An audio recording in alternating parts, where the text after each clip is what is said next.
Lillian Okafor was beautiful. Not the type that shouted it with makeup or noise, but the kind that you saw in her eyes, in the way she carried herself. Calm, graceful, and kind. She was rich too, one of the youngest billionaires in Nigeria, owner of Fundus, a company that helps everyday people lend and borrow money safely. Her face was often on business magazines, and her name opened doors in places where only few could walk. Yet with all that, Lillian was quiet, polite, humble. People said she had everything, but Lillian still felt empty sometimes. She longed for something money could never buy. Love, a real one, a husband, a family, a house full of laughter and little feet. She wanted someone to call her baby, not because of who she was, but in spite of it. A man who held her not just when cameras were flashing, but when she broke down behind closed doors. Because Lillian grew up with nothing. No parents, no siblings, no hugs before school. She was an orphan, a girl from the street who built her world from ashes. It happened when she was 9. They were on their way to an important event. Her father was driving. Her mother was humming a hymn, twisting the scarf on Lillian's head with one hand and holding her tiny palm with the other. It was a beautiful morning. Then it happened. A big truck came out of nowhere. The screeching, the shattering glass, the screaming, and then silence. When Lillian opened her eyes, her dress was soaked with blood. She saw her father's hand twisted like a rope, her mother's eyes open but empty. She tried to shake her. "Mummy," she whispered, "Mummy, please wake up." She didn't. After the burial, nobody came for Lillian. No aunt, no uncle, no cousin. She had no one. The woman from the church who led the funeral took pity on her. She placed a shaky hand on her shoulder and said, "You can come stay at our shelter. It's not much, but it's something." That's how she ended up in a dusty room with 5 other girls. She shared a bunk bed with a girl who cried at night and stole bread in the morning. Lillian began cleaning toilets, washing plates, carrying water. She became the quiet one, the girl who didn't talk much but always helped. At 13, she discovered the church library. It was small but had old computers, big white boxes with slow internet, and cracked keyboards. Most girls used it to watch music videos. Lillian opened YouTube tutorials and started learning how websites were built. It made her feel like she could control something, even if it was just how a button looked on a screen. By 16, she had built her first website. It was for a dry cleaner around the corner. The man couldn't pay her much. "This is the cleanest design I've seen." She went home and cried under the blanket, because someone finally saw her. From there, her journey began. She took odd jobs, designed flyers, coded at night when the generator was off. She saved every naira. At 22, she built an app called ChopSmart, which helped market women calculate their daily sales easily. It went viral. A man from California emailed her, said he liked her work and sees her raw talent. He was an angel investor. He asked for a video call. Lillian didn't even have a proper phone. She borrowed one from the shelter office and used their Wi-Fi. She wore her cleanest blouse and sat against a plain wall so he wouldn't see the peeling paint behind her. He invested $100,000. That's how her life changed. By 27, she launched Fundus, the app that changed how money moved in Africa. Within 2 years, it had over 4 million users. She became the youngest female billionaire in West Africa. But Lillian didn't forget. She hired women from shelters. She started free coding classes for orphans. She still walked barefoot at night sometimes to remind herself where she started. The world clapped for her, but deep inside, she still felt alone when the lights were off. And all she wanted, even with all her billions, was someone to whisper, "You're not alone anymore." Unlike many rich ladies, Lillian liked to drive herself. Even though she had a driver, 3 cars, and more than enough security if she asked for it, she preferred the silence of her own steering wheel. Especially at night. There was something about seeing the city lights blur through her tinted glass, something peaceful, like she could hide in plain sight. A billionaire dressed in lace and gold earrings, blending with regular people who had no idea who she was. She didn't dress to brag. Her wigs were expensive, yes, Her perfumes filled the car with soft vanilla, and her heels often clicked with quiet power when she walked. But she didn't do it to show off. She just liked to feel clean, put together, in control, even though deep inside, she still felt like the girl from the church shelter. That night, it rained. Heavy. The kind of rain that slapped windows and drowned traffic noise. Lillian had just left an awards event. She had received another plaque, Young Humanitarian of the Year. She smiled for photos, shook hands, gave a quick speech. But as always, the minute the crowd clapped and the stage lights faded, she felt tired again. "One more thing to hold in my house," she whispered, placing the award in the back seat beside the takeout box the caterers had given her. As she drove down a quiet road in Surulere, her eyes caught something or someone by the side of the road. A mechanic shop. Closed. Dark. But right there, on the ground under a broken umbrella, was a man. He looked unconscious. Tired. His shirt soaked. His beard rough. She slowed down, pulled over, put on her hazard lights. She stepped out, heels sinking into soft mud. "Hello?" she said softly. "Sir?" No answer. She moved closer and touched his shoulder. The man flinched and sat up quickly like someone waking from a nightmare. His eyes were red, his lips cracked. "I'm sorry," he said, breathing hard. "I didn't mean to sleep here, I just needed a place to rest. I'll go, please." She raised a hand gently. "You're not in trouble."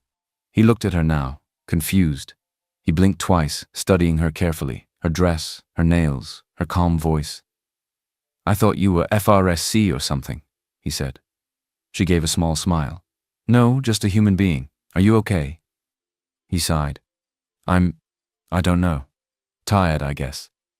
He leaned back against the shop wall. "Do you live around here?" she asked. He chuckled sadly. "I don't really live anywhere right now." There was silence for a moment. Then she sat on the edge of her car's seat and asked quietly, "What's your name?" "Emmanuel," he said. "But people call me Emmy." "Nice to meet you, Emmy. I'm Lillian." He looked at her again, like he recognized the name but wasn't sure where from. "I'm not crazy," he said quickly. I've been out of work for months. Did graphics before, designs, logos, social media stuff. But things got bad, I couldn't pay rent, so here I am, resting by a mechanic shop, and even that seems like too much these days." Lillian didn't speak right away. She just looked at him, looked at his tired hands, his eyes, his cracked nails. She saw herself again. A little girl with no place to go, just looking for somewhere safe to rest her head. She stood up, went back to her car, and returned with a small nylon bag. "I have a shirt here," she said. "I was supposed to give it to someone, but you can have it." He hesitated. "I also have food, from the event I attended. I'm not hungry. You can eat it." She placed the box beside him and stood back. He stared at it, then looked at her again. "You feel sorry for me?" he asked. "No," she said calmly. "I see you. That's different." He shook his head. "I don't want pity." She smiled faintly. "This isn't pity. It's a partnership." He blinked. "I run a foundation," she continued. "We need someone to design new flyers for our next youth tech program. It's small, but it's paid. Interested?" He stared at her, unsure if she was real. "You serious?" "I don't offer people things I don't mean." He looked at the food box, then at his clothes, then at her clean white dress. After a long pause, he whispered, "Okay." That's how it started. She gave him her assistant's number, told him to come in the next day. And before she left, she turned and said, "Your story's not over, Emmy. Don't act like it is." He stood in the rain, shirt in hand, watching her drive away. Emmy showed up at the office. He was nervous, sweaty palms, wore the shirt she gave him. He worked quietly at first, just designs, simple layouts. But then his confidence grew. His designs were bold. Emmy got his first real paycheck. He used it to rent a small room. The next month he bought a proper laptop. He wore better clothes, grew a bit of a beard, walked straighter. Lillian noticed. She didn't say anything. But every time she looked at him, she smiled. And that was how it began. It was a warm Tuesday afternoon. Lillian sat with her team at the NGO office, the small one tucked behind her main headquarters. The place always felt like home. Old blue chairs, a blinking ceiling fan, the smell of rice coming from the nearby food vendor. It was nothing like her corporate tower downtown, but somehow it was her favorite place to be. Laughter filled the air. Her staff, mostly women from underprivileged backgrounds, were sharing stories. One was talking about her baby's new teeth. Another joked about her neighbor who kept stealing her slippers. Lillian was right there with them. Legs crossed. No heels today. Just sandals and a wide smile. "Madam Lillian," one of them teased, "you blend with us so well, you don't treat us like people who are actually beneath you." She laughed. "You are not serious, Mary. You say that as if you guys are beneath me or something. Besides, you guys help me relax." They all laughed again. Just then, Lillian's assistant leaned in and whispered, "Ma, your car is ready. You're meant to be at that private charity dinner in Lekki by 7. "Oh." Lillian stood quickly. "I completely forgot." She picked up her bag and turned to the group. "I'll see you ladies later. Don't forget to send me pictures of Blessing's cake." As she stepped outside to find her driver, a voice called from behind her. It was Emmy. He had just finished a design review meeting and was adjusting his sleeves as he walked toward her. "You're heading out?" he asked. She nodded. "Yes. Some charity dinner. I don't even know the area well." "Can I take a look at the address?" Emmy asked.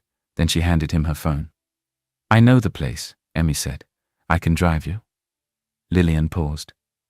She was used to controlling her movement, her space, but something about his offer felt easy. "Okay," she smiled. "Let's go." The drive started in silence. Just the low hum of the AC and the occasional honk from buses. Then Emmy glanced at her and said, "Can I ask you something?" "Of course." He turned down the music a little. "How are you like this?" "Like how?" She chuckled. "So down to earth. You're a billionaire, but here you are laughing with cleaners, joking with office assistants. No bodyguards, no stress." Lillian smiled and looked out the window for a moment. "I wasn't born into money, Emmy." He glanced at her quickly. "I grew up with nothing. My parents died when I was 9. A church shelter raised me. I washed plates, mopped floors, wore second-hand shoes." Emmy stared at the road ahead, his grip tightening slightly on the steering wheel. "I didn't get here because someone gave me a golden spoon," she continued. "I got here because I knew what it felt like to be invisible. So I see people now not by what they have, but by who they are." There was a long pause. Then Emmy said softly, "I'm impressed, seriously." Lillian looked at him then. Not just glanced, looked. He wasn't wearing anything fancy, just a clean shirt and jeans. His wristwatch was probably not expensive. But his eyes held something. Depth, honesty, hunger. After that night, the ride, the conversation, the way his eyes had lingered, something changed between Lillian and Emmy. Their closeness became obvious. The shared glances, the inside jokes, the way he held her elbow when they crossed the road like something precious. Soon people started asking questions. She took Emmy to a board dinner with her foreign investors. Everyone wore suits and spoke in polished English. Emmy looked unsure at first, but he smiled and shook hands with confidence. Lillian watched him quietly, her heart soft. They began going to more high-end gatherings, quiet charity auctions, impact forums. But something in Emmy had started to shift. The boy who once whispered thank you over a takeout meal now laughed a little louder when wealthy men praised him. He walked straighter, spoke more confidently, bought expensive perfumes, started acting, used to it. One day he posted a photo on Instagram, himself standing beside his new car. The likes rolled in. Old friends from his past reappeared in his DMs. Then came the reunion. He was invited to a small gathering by his old crew, guys he hadn't heard from in months. Some had ignored his calls back when he was struggling, but now they were the first to arrive. He walked in and they all stood and clapped. "Baba billionaire-in-law," one shouted. "Emmy, we are hailing you. Please show us the way." They laughed, patted him on the back, poured drinks. Then one leaned in and said, "So how did you even meet her, bro? To trap a rich woman isn't an easy fit. I think we all need to learn from you." Emmy paused. He didn't correct them when they used the word trap. Then he smiled. He lied. "I met her at a tech event. We vibed. She liked my confidence. I showed her some of my work and boom, here we are, but mind you, I had already started out before then. Not that she helped me or anything like that. In fact, I had several people willing to sign deals with me that night, and she saw it too. Probably why she decided to approach me first. He bragged. The men nodded, impressed. Someone toasted, "To Emmy, Man of the Year." What Emmy didn't know was that Tina was there too, although he didn't see her. She'd seen the lie. Tina, Lillian's best friend since university, her PR manager, her protective older sister in everything but blood. She watched silently as Emmy's image started to rise, polished, filtered, crafted. She started hearing whispers, but she waited for the right time. Meanwhile, Lillian started noticing small cracks. Emmy stopped showing up at her charity events. Always had an excuse. "I'm tired. I hate cameras. I'm not into crowds." But she noticed something else. He never said no to money. Never turned down the suits, the gadgets, the monthly startup support she gave him. One day he picked her up in a sleek black Mercedes, one she had paid for. She looked at him amused. "You like it?" He smiled, kissed her cheek. "I deserve it." Later that week, Tina stormed into Lillian's office, holding her iPad. "He's lying," she said flatly. Lillian looked up. "About what?" "He's telling people he met you at a tech summit, that he was already running a studio before you came in." Lillian shrugged. "So?" Tina folded her arms. "And this car? The one you gave him as a gift? He's saying it's from his hard work. That his startup just picked up." Lillian looked away, quiet. Tina stepped closer. "Lil, he's rewriting the story to protect his ego, I get that. But this doesn't sit right with me. He's hiding, lying, and you're funding the lie." Lillian sighed. "Tina, I know." "Then why are you still doing all this?" She looked out the window, her voice soft. "Because he needs to feel like a man. If the world knows I'm behind everything, it'll break him. I might not be a flashy person, but Emmy likes good things. That doesn't make him a bad person." Tina scoffed. "It doesn't make him a good one either." Lillian turned sharply. "You think I don't know how this looks? But I love him, Tina, and I'd rather protect him than embarrass him." There was a long silence between them. Then Tina spoke again, her voice lower. "Just promise me one thing. If this goes bad, you won't let it destroy you." Lillian smiled faintly. "I've survived worse." But even as she said those words, she felt a strange ache in her chest. Because sometimes love doesn't come with fire. Sometimes it comes with slow, quiet cracks. And Lillian, for all her strength, was starting to feel the floor shift beneath her feet. Emmy's company was finally picking up. The buzz around him grew louder, and so did he.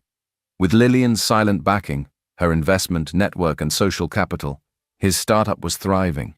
He moved into a larger office space in Victoria Island, bought new suits, rebranded his entire brand. People started calling him the silent genius behind the billionaire. He smiled at the title, but never corrected anyone. And Lillian, watching from the sidelines, told herself she didn't mind. "Let him shine," she whispered late one night, scrolling through a blog post that gave him all the credit. That's what love is. One afternoon, during a visit to his office, she heard him shouting at a young intern, a girl who had misspelled a caption on an Instagram draft. "Are you daft?" Emmy had barked. "You can't spell engagement, and you want to manage a client's account." The room fell silent as she stepped in. The girl looked down, trembling. Lillian smiled gently and diffused the tension. Emmy laughed it off, blaming caffeine. Then there was the restaurant. A fine place in Ikoye. White tablecloths, crystal glasses, the kind of place that whispered class. They were having dinner, talking softly, laughing. Then the waiter, a young girl with tired eyes, accidentally spilled a drop of wine on Emmy's sleeve. Just one drop. But Emmy stood up so fast the chair scraped the floor. "What's wrong with you? Do you know how much this shirt costs? You couldn't afford this with your 2 years' salary. Are you blind?" The girl froze. Everyone turned. "Emmy," Lillian said calmly. He turned to her, chest heaving. Then, like a switch, he softened. "I'm sorry," he said quickly. It's just been a long week. But that night, back in her room, Lillian sat in bed, staring at the ceiling. Her heart didn't feel settled. The image of that girl, her trembling hands, her blinking eyes, it lingered. She pulled the duvet closer. Maybe he's just tired, she whispered to herself. Stress does things to people. But deep inside, another voice whispered back. Or maybe this is who he really is. Money can bring out a person's true nature, they say. Then she drifted off to sleep. The next night, Emmy asked her to dinner again.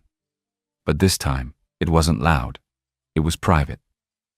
A rooftop terrace, lit with small white lights. Just the two of them. A soft playlist in the background.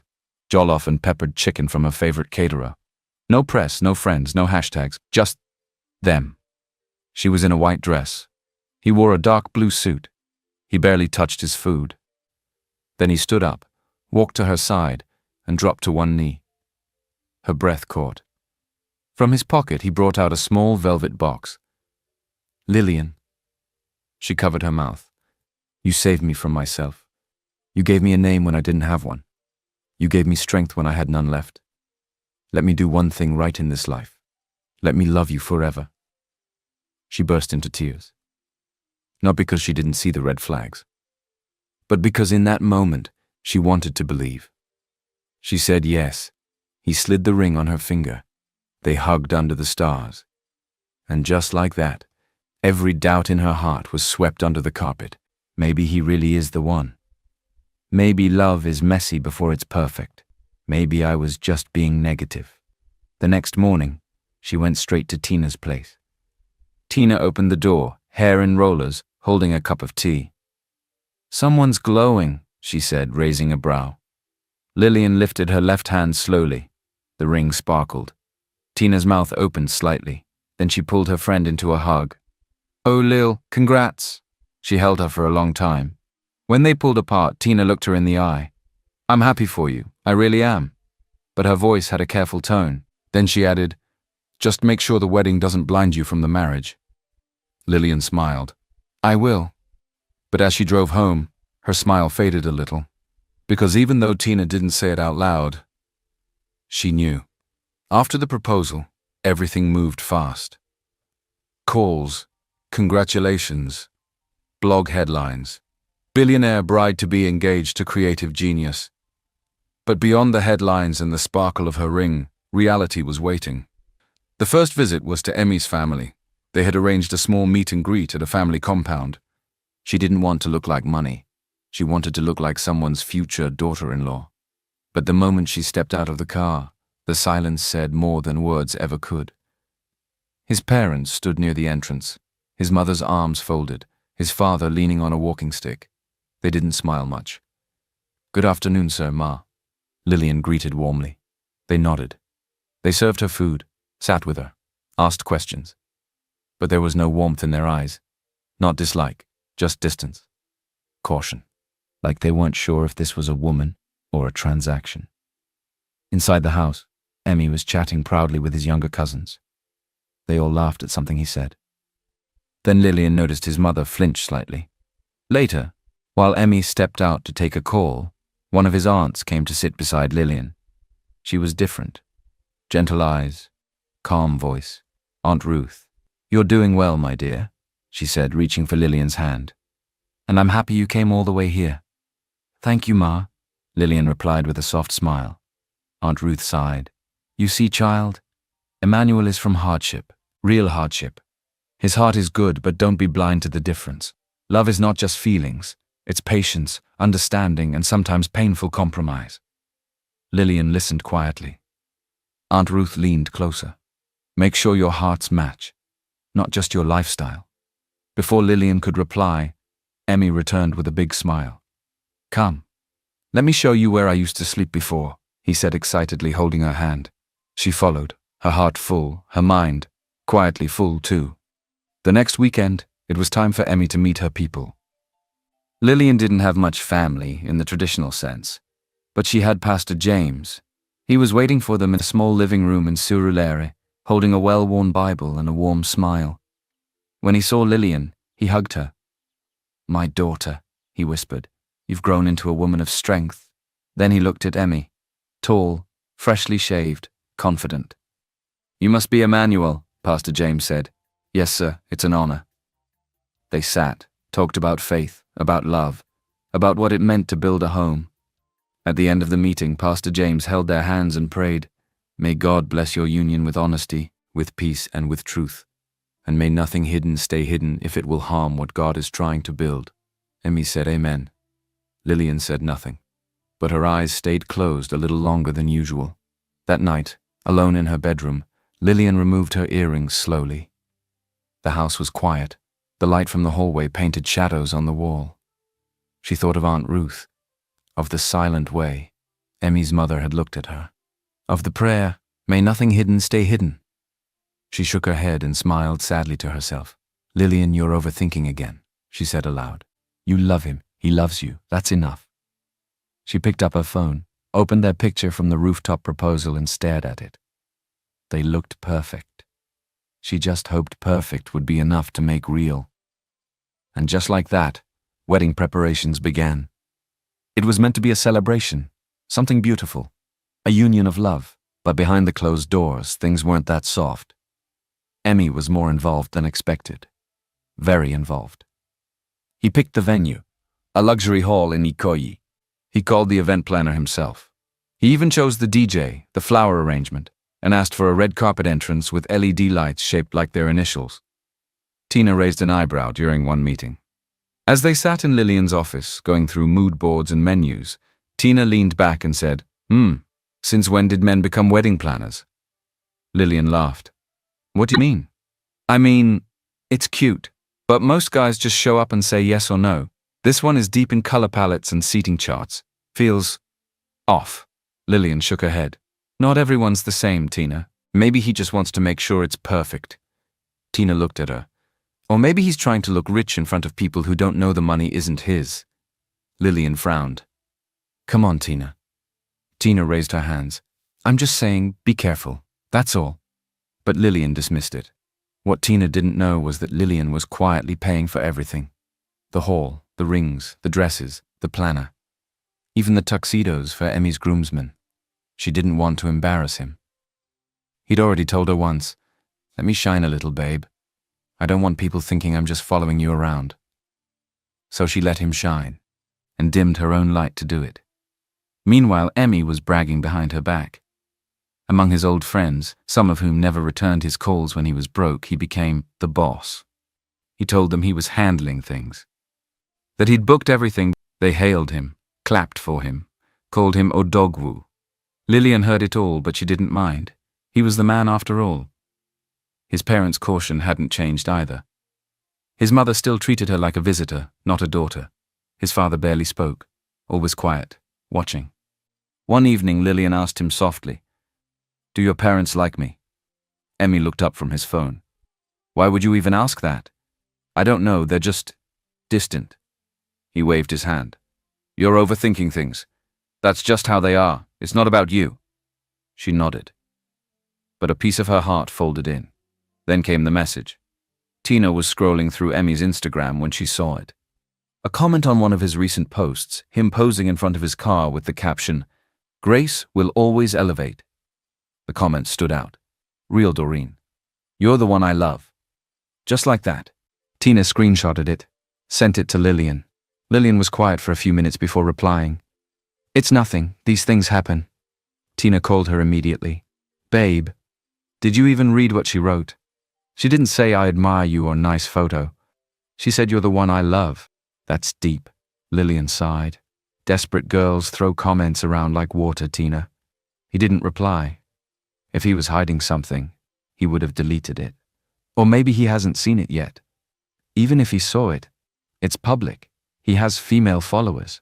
I can't start chasing shadows because of one comment. Tina's voice grew softer. "Lillian, you're bending backwards. Don't disappear inside this relationship." Lillian forced a laugh. "He's the best thing that's happened to me. I'm just being mature." But after the call, she sat in silence. Her fingers hovered over her own phone, tempted to check his DMs, tempted to ask, tempted to wonder. but instead she opened her wedding checklist. Guest list, venue deposit, custom gown fitting. She had a wedding to plan. No time for paranoia. And yet, as she crossed off photographer from the list, a small voice in her head whispered, "What if Tina is right?" She blinked, shook her head. "No, not Emmy. He loves me." And like always, she defended him. Even from her own doubts. The night before her wedding, Lillian couldn't sleep. The city outside her window sparkled like it was holding its breath for her big day. The house was full. Makeup artists, bridesmaids, caterers, everyone smiling, everyone excited. But she just wanted a moment alone. In her bag, she held a small velvet box. Inside it was a gold-plated wristwatch, custom engraved with "To My Forever," and a folded note she'd written by hand. "Tomorrow I say yes to more than love. I say yes to us." She smiled to herself, nervous and excited. She told her assistant, "I'll be right back." She didn't tell anyone where she was going. Emmy was staying at a hotel just 15 minutes away, one of those high-end suites with mood lighting and oversized mirrors. She took the elevator up. Her heels clicked gently on the hallway tiles. She adjusted her scarf, held the box tight, and reached for the door. Then she stopped. Laughter. A man's voice, Emmy's, loud, playful, careless. She froze. Her ears leaned in before her hand could knock. "Doreen, baby, you should be more careful," he was saying. "I just saw your comment on my Instagram. I told you, don't draw attention, just be patient." Lillian's stomach twisted, "Baby. After the wedding, I'll make the move. Her money is mine. You and I? We vanish." A soft giggle followed. "She's too trusting. Just a rich fool in love." Lillian's hand shook. The box fell to the floor with a quiet thud. But her heart made no sound. Her breathing slowed. Tears didn't fall. Not yet. She reached for her phone, opened her voice recorder, and hit record. She listened, every word slicing through her chest like broken glass. "My parents said it's not good to marry a woman who's richer," Emmy continued. "They said even if she acts sweet now, one day she'll control everything. Make me feel like a child in my own house." Doreen laughed lightly. "But I told them to relax," he continued. "I told them that I have a plan, a long game." Lillian pressed her back to the wall, eyes wide, mouth dry. "I didn't give them full details," Emmy continued. He lowered his voice, but she still caught every word. "Once I settle in, I'll start getting access to her assets, piece by piece. I know how she operates. That's the goal. Full control. By the time she notices, it'll be too late. I'll own the house, the shares, even her NGO. Then you and I?" He laughed again. "We disappear. She'll look like the one who got played. Because she did. Of course, baby. You know you are the one I love. I will never love some orphan girl. She's just the sponsor. You're the only one I love." Lillian stood there, still, frozen. When the call ended and silence filled the hallway, she picked up the box quietly. Her hands were trembling, but her voice, when she finally whispered to herself, was steady. "It's over." She didn't knock, didn't scream, didn't cry. She walked back to the elevator, pressed the button. As she stepped inside, she pulled out her phone again, this time to call her lawyer. "Cancel the marriage license, effective immediately. Remove Emmanuel Adet from all shared asset documents. Freeze his access to company-related boards. I want him out by morning." The voice on the other end paused, stunned. "Are you sure, Miss Okafor?" "I've never been more sure." The car ride home was quiet. She held the box in her lap the whole time. When she got home, the bridesmaids were asleep. The lights were dim. The smell of fried puff-puff lingered in the air. She went straight to her room, closed the door, and called the one person who had warned her all along. Tina picked up immediately. "Lil, is everything okay?" Lillian didn't speak at first. Then her voice broke. "You were right." "I didn't want to believe it, Tina. But you were right all along." Tina's voice softened. "What happened?" Lillian told her everything. The call. The way he mocked her. Called her a fool in love. Said she was too rich to see it coming. By the time she finished, her face was wet with silent tears. "I feel so stupid." "Don't," Tina said firmly. You loved. That's not stupid. That's brave. I don't know what to do now. Everyone's waiting. The pastor. There's a whole wedding planned. Lil, listen to me. I'll support you no matter what you decide. Even if I walk away? Especially then. Lillian hung up, sat at the edge of her bed, looked down at the ring on her finger. She slipped it off slowly. Opened the velvet box, placed the ring beside the watch, closed it. The girl who was supposed to be a bride tomorrow had just saved herself tonight. The morning of the wedding finally arrived. The sun rose too quickly that morning. The house buzzed with movement, makeup brushes, zipped gowns, camera flashes, the scent of coconut oil and perfume drifting through the rooms. But Lillian, she was calm, almost too calm. Her white wedding dress hung by the window, her veil was ready, her shoes waited by the door. But inside her room she wasn't rehearsing her vows. She wasn't thinking about rings or flowers. She was staring at her laptop. On the screen was a 3-minute video she had edited herself, voice clips of Emmy's betrayal, layered over photos of Emmy and Doreen downloaded from Doreen's Instagram. Lillian had found them easily. Photos of them laughing at a beach, a mirror selfie inside a hotel. The audio played softly over the images. Each word was like a knife. Lillian didn't blink as she pressed export and transferred the video onto a flash drive. She handed it to Tina without saying a word. Tina took it. Her eyes held fire. "I've scheduled it," Tina whispered. "It'll play just before the vows. The church projector's ready." Lillian nodded once. Still calm, still quiet. But something deep in her eyes had changed. She didn't look like a bride anymore. She looked like a woman going to war in white. At the venue, the air was thick with excitement. The church was decorated with white and gold. Strings of orchids hung from the altar. The choir rehearsed softly. Ushers in matching outfits moved like clockwork. Guests arrived in shining cars, beautiful lace. Everyone smiled, whispered, took selfies. "It's the wedding of the year," someone said. "The billionaire bride, the humble groom." Except, the groom wasn't so humble anymore. Emmy arrived in a champagne-colored designer suit, tailored, imported, flashy. He stepped out of a black SUV and smiled wide for the cameras. He wore dark shades and gold cufflinks. His friends clapped him on the back, laughing. "You pulled it off big time. Oh, dogwoo." Emmy grinned. He checked his watch, licked his lips, turned to one of the photographers. "Make sure you get my angles. I want premium shots." Inside the church, Pastor James stood calmly at the altar. He had greeted guests, smiled kindly, but now his eyes kept moving toward the entrance. He was waiting for her. Soon the church was still. A soft breeze rustled through the open windows. The sunlight filtered through stained glass, casting golden shadows across the white aisle. Phones were tucked away, heads turned forward. The organ played gently in the background. Lillian stood at the altar. White gown, calm face, bouquet held firmly. Every eye on her. Beside her, Emmy stood grinning. His suit was sharp, his confidence even sharper. He swayed slightly to the music, smiling at guests as if the whole day was a show meant for him.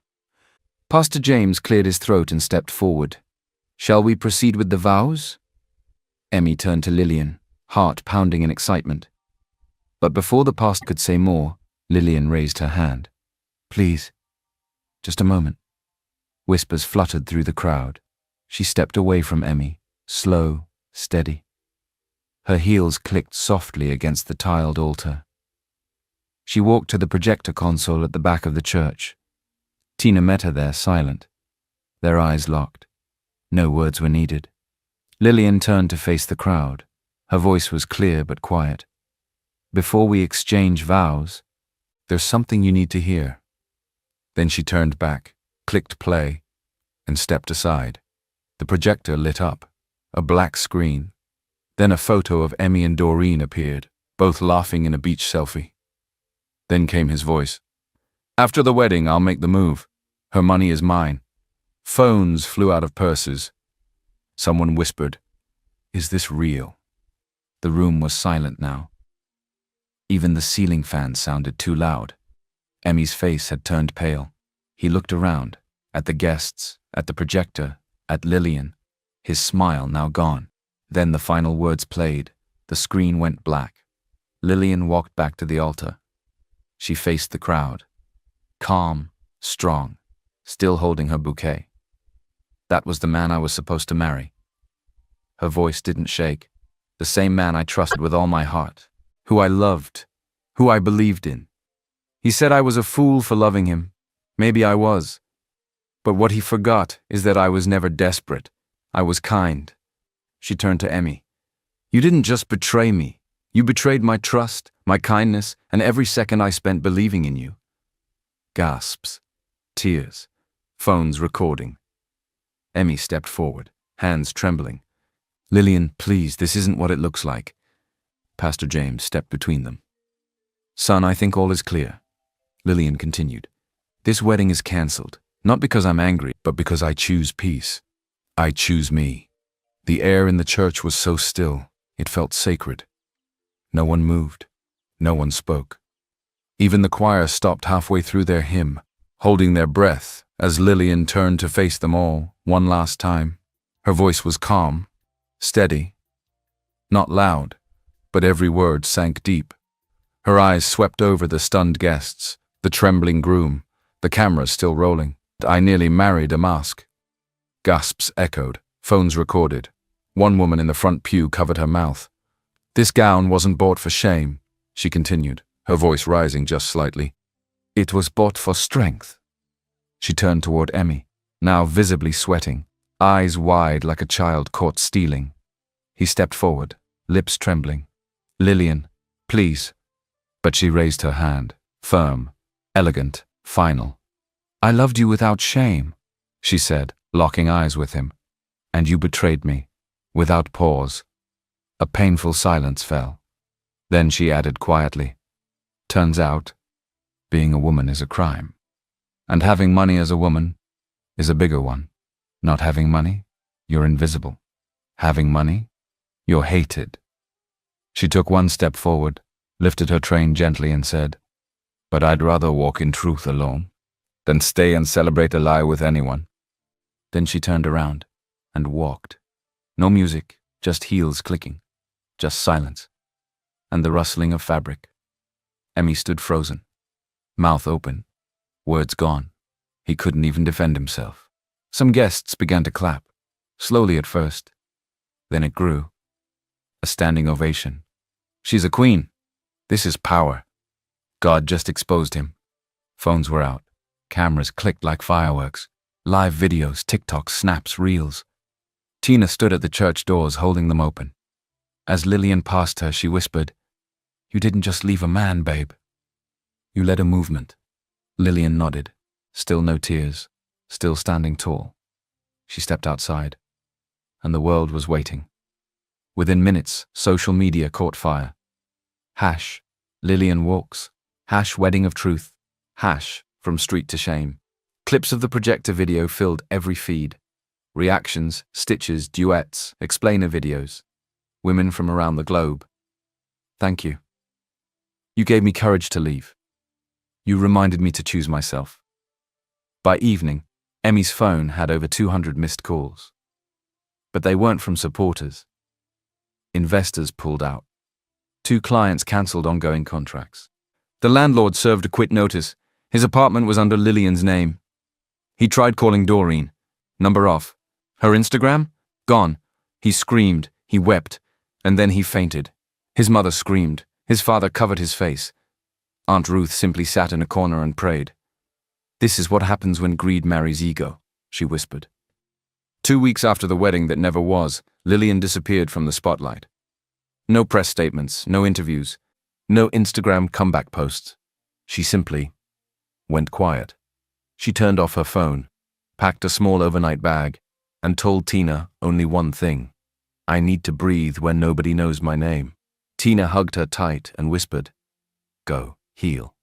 We'll still be here when you're ready. Somewhere in the east. The car pulled up near a dusty path in a quiet village, rolling green hills, chirping birds. No cameras, no questions, no noise. Just peace. The town was called Umueze, not famous, not fancy, just kind. She rented a small bungalow behind a Catholic church and began volunteering at the women's shelter nearby. She wore simple clothes, no makeup, no designer labels, just Lillian or Lily. Nobody knew she was a billionaire. And that was the first relief she'd felt in weeks. She had just finished sorting clothing donations when it started to drizzle lightly. She decided to take a shortcut behind the shelter, passing by the local community school. Children's laughter echoed through the windows. Suddenly, a loud crash behind her. Lillian spun around to see a man stumbling backward, his arms wrapped around a large box of chalk and worn-out textbooks. The box had split and scattered everything on the muddy floor. "Oh no," he groaned. He was tall, slim, handsome, and wore a faded blue shirt and black trousers with chalk stains. His glasses hung crooked on his nose. "Let me help," Lillian said quickly, crouching beside him. He looked up, surprised. "Thank you," he said, catching his breath. "I don't usually drop things, I swear." She smiled. "It's okay. Rain makes things slippery and dramatic." He chuckled genuinely. "I'm Michael. I teach JSS 2 math and some English. Badly." "Lillian," she said simply. "From Lagos." They shared a laugh. The rain came harder, and they rushed inside the nearest classroom, empty, with peeling paint and rows of wooden desks. They sat on a bench, soaked but smiling. "So, Lillian from Lagos," he said, adjusting his glasses. "You don't sound like someone who's just visiting." "Maybe I needed to get lost for a while," she said honestly. "Then you came to the right place. We're good at losing time here." He paused, then added softly, "But sometimes peace is better than plans." Michael had no idea who she was. He wasn't on social media. Didn't own a smartphone, just a small button phone. He hadn't seen her viral story. Didn't know about Emmy. Didn't know about the billions. And that made Lillian feel safe. They sat for nearly an hour that day, talking about simple things. Books, childhood, his failed dream of becoming a music producer.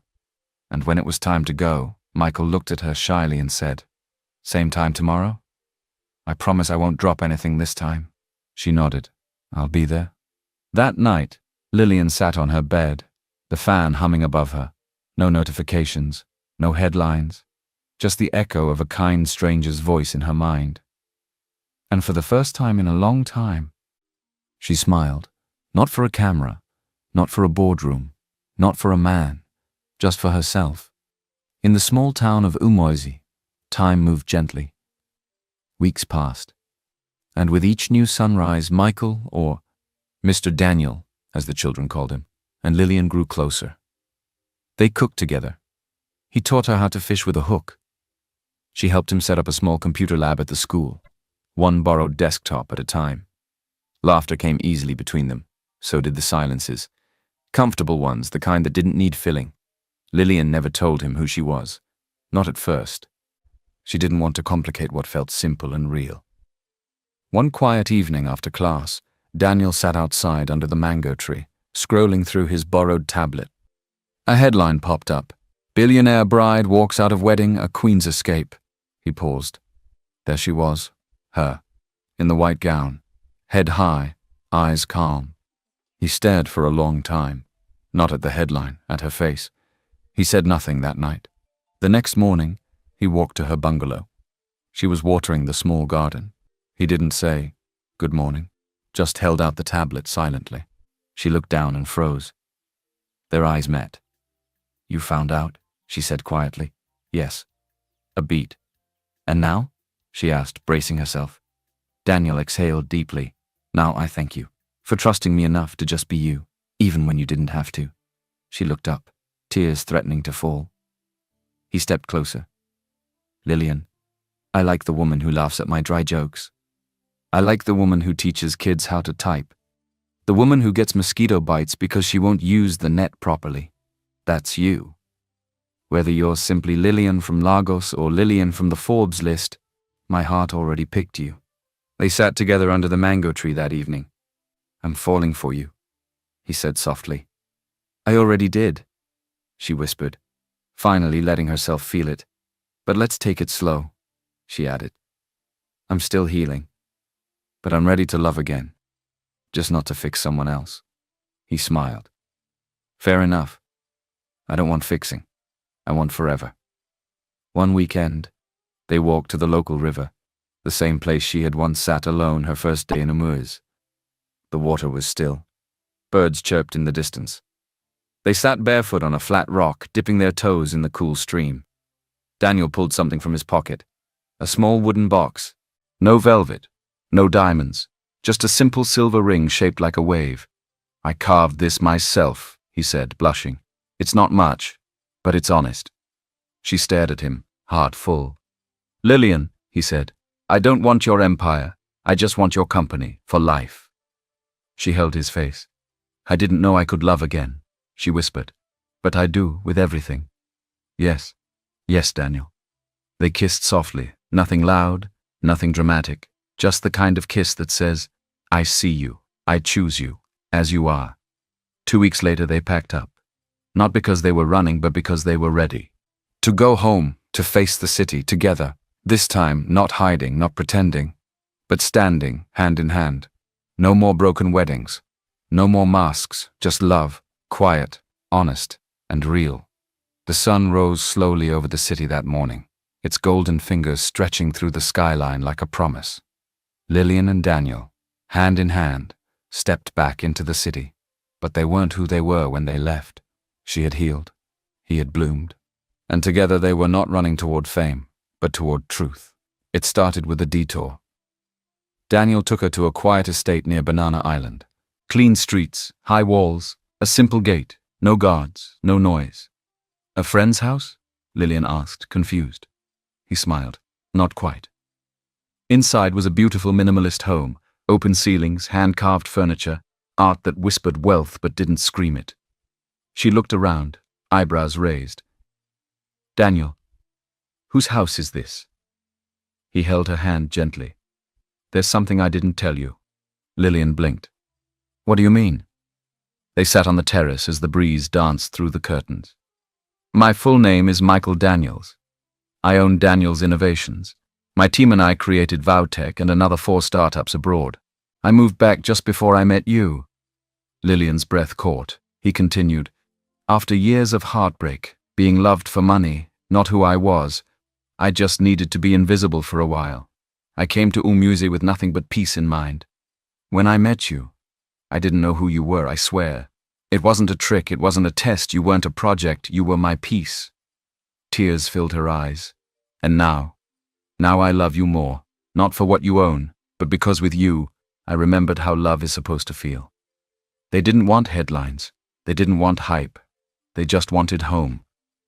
So they planned a private ceremony. No designer gowns, no celebrity chefs, just friends, family, faith. Tina wore a green lace and cried as she helped Lillian tie her headscarf. True love doesn't hide, she whispered. I'm proud of you, babe. Pastor James stood under the chapel roof, tears in his aged eyes as he held their joined hands.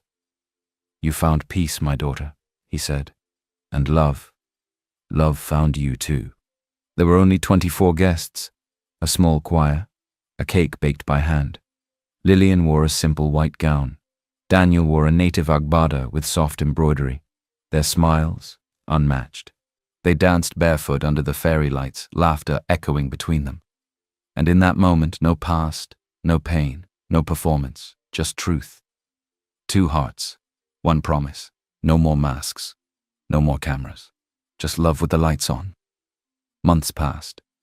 The wedding had faded from the blogs. The hashtags had cooled.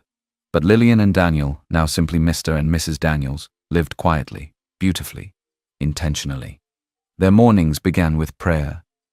Breakfasts in the small, sunlit corner of their home. Their laughter became the loudest sound in the house.